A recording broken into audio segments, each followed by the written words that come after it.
ನಮಸ್ಕಾರ ಸ್ನೇಹಿತರೆ, ನೀವು ನೋಡ್ತಿದ್ದೀರಾ ಕಿರಣ್ ಟೆಕ್ಕಿನ್ ಕೊಡಗು ಯೂಟ್ಯೂಬ್ ಚಾನಲ್. ಎಲ್ಲ ನನ್ನ ಯೂಟ್ಯೂಬ್ ಚಾನಲಿನ ಮಿತ್ರರಿಗೆ ಹೃದಯಪೂರ್ವಕವಾದ ನಮಸ್ಕಾರಗಳನ್ನು ತಿಳಿಸ್ತೀನಿ. ಹಾಗೆಯೇ ಹ್ಯಾಪಿ ನ್ಯೂ ಇಯರ್ ಕೂಡ ತಿಳಿಸ್ಲಿಕ್ಕೆ ಬಯಸ್ತೇನೆ. ಹಾಗೆಯೇ ಹೊಸ ವರ್ಷದ ಆರ್ಥಿಕ ಶುಭಾಶಯಗಳನ್ನು ತಿಳಿಸ್ಲಿಕ್ಕೆ ಬಯಸ್ತೇನೆ ಫ್ರೆಂಡ್ಸ್. ನೋಡಿ ಫ್ರೆಂಡ್ಸ್, ಈಗಿನ ಒಂದು ಕುಶಾಲನಗರದ ಒಂದು ಜಾಗದಲ್ಲಿ ಪ್ರವಾಸಿ ಧಾಮದಲ್ಲಿ ಬರುವಂತಹ ಒಂದು ಟ್ರಾಫಿಕ್ ಆಗಲಿ, ಹಾಗೆಯೇ ಮಂಜಿನ ವಾತಾವರಣದಲ್ಲಿ ಜಾಗ್ರತೆಯಿಂದ ಇರಬೇಕಾಗಿರುತ್ತದೆ.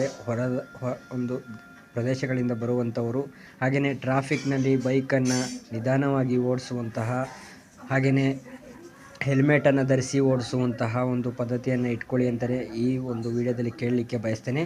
ಹಾಗೆಯೇ ಸುತ್ತಮುತ್ತ ಪ್ರದೇಶಗಳನ್ನು ವೀಕ್ಷಣೆಯನ್ನು ಮಾಡಲಿಕ್ಕೆ ಬರುವಂತಹ ಪ್ರೇಕ್ಷಕರುಗಳು ಯಾರೆಲ್ಲ ಇದ್ದೀರಾ ಅವರು ಕೂಡ ಒಂದು ಸ್ವಲ್ಪ ಜಾಗ್ರತೆಯಿಂದ ಇರಿ. ಹಾಗೆಯೇ ತುಂಬ ಈಗಾಗಲೇ ಕ್ರಿಸ್ಮಸ್ ಹಾಗೂ ನೀವು ಕಾಣುವಂತಹ ಹಬ್ಬಗಳೆಲ್ಲ ಹನುಮ ಜಯಂತಿ, ಹಾಗೆಯೇ ಇತರೆ ಒಂದು ಹಬ್ಬಗಳಿರುವುದರಿಂದನೂ ಕೂಡ ಒಂದು ಟ್ರಾಫಿಕ್ ಜಾಮ್ಗಳಂತಹ ಒಂದು ಪರಿಸ್ಥಿತಿಯಾಗಿದೆ. ಹಾಗೆಯೇ ಬೆಳಗಿನ ಜಾವಗಳಲ್ಲಿ ಕತ್ಲೆಯ ರೂಪದಲ್ಲಿ ಮಂಜಿನ ವಾತಾವರಣ ಕೂಡ ಇರುತ್ತೆ ಫ್ರೆಂಡ್ಸ್. ಹಾಗೆಯೇ ಅದನ್ನು ಒಂದು ಕಂಟ್ರೋಲ್ ಮಾಡಿಕೊಂಡು ನೀವು ನಿಧಾನವಾಗಿ ಚಲನೆ ಮಾಡಿ. ಹಾಗೆಯೇ ಸಣ್ಣಾಗಿ ಒಂದು ದಾರಿಗಳಲ್ಲಿ ನುಗ್ಗುವಂತಹ ಪರಿಸ್ಥಿತಿಯನ್ನು ತೊಡಲ್ಪಡಿಸ್ಕೋಬೇಡಿ.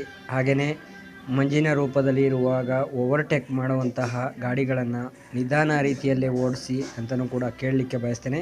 ಹಾಗೆಯೇ ಈ ಹ್ಯಾಪಿ ನ್ಯೂ ಇಯರ್ ಇರುವುದರಿಂದ ನಮ್ಮ ಒಂದು ಜೀವದ ಬಗ್ಗೆನೂ ಕೂಡ ಒಂದು ಸ್ವಲ್ಪ ಜಾಗ್ರತೆಗಳನ್ನು ವಹಿಸಿ.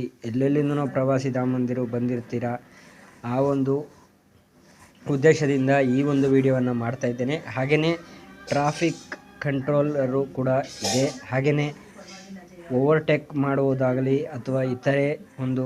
ಹಾಗಾದರೆ ಮುಂದಿನ ಒಂದು ವಿಡಿಯೋದೊಂದಿಗೆ ಸಿಗೋಣ ಫ್ರೆಂಡ್ಸ್. ಹಾಗಾದರೆ ಎಲ್ಲರಿಗೂ ನಮಸ್ಕಾರ. ಹಾಗೆಯೇ ಫ್ರೆಂಡ್ಸ್, ಎಲ್ಲರಿಗೂ ಕೂಡ ಹ್ಯಾಪಿ ನ್ಯೂ ಇಯರ್ ಹಾಗೆಯೇ ಹೊಸ ವರ್ಷದ ಆರ್ಥಿಕ ಶುಭಾಶಯಗಳನ್ನು ಮತ್ತೊಮ್ಮೆ ತಿಳಿಸ್ಲಿಕ್ಕೆ ಬಯಸ್ತೇನೆ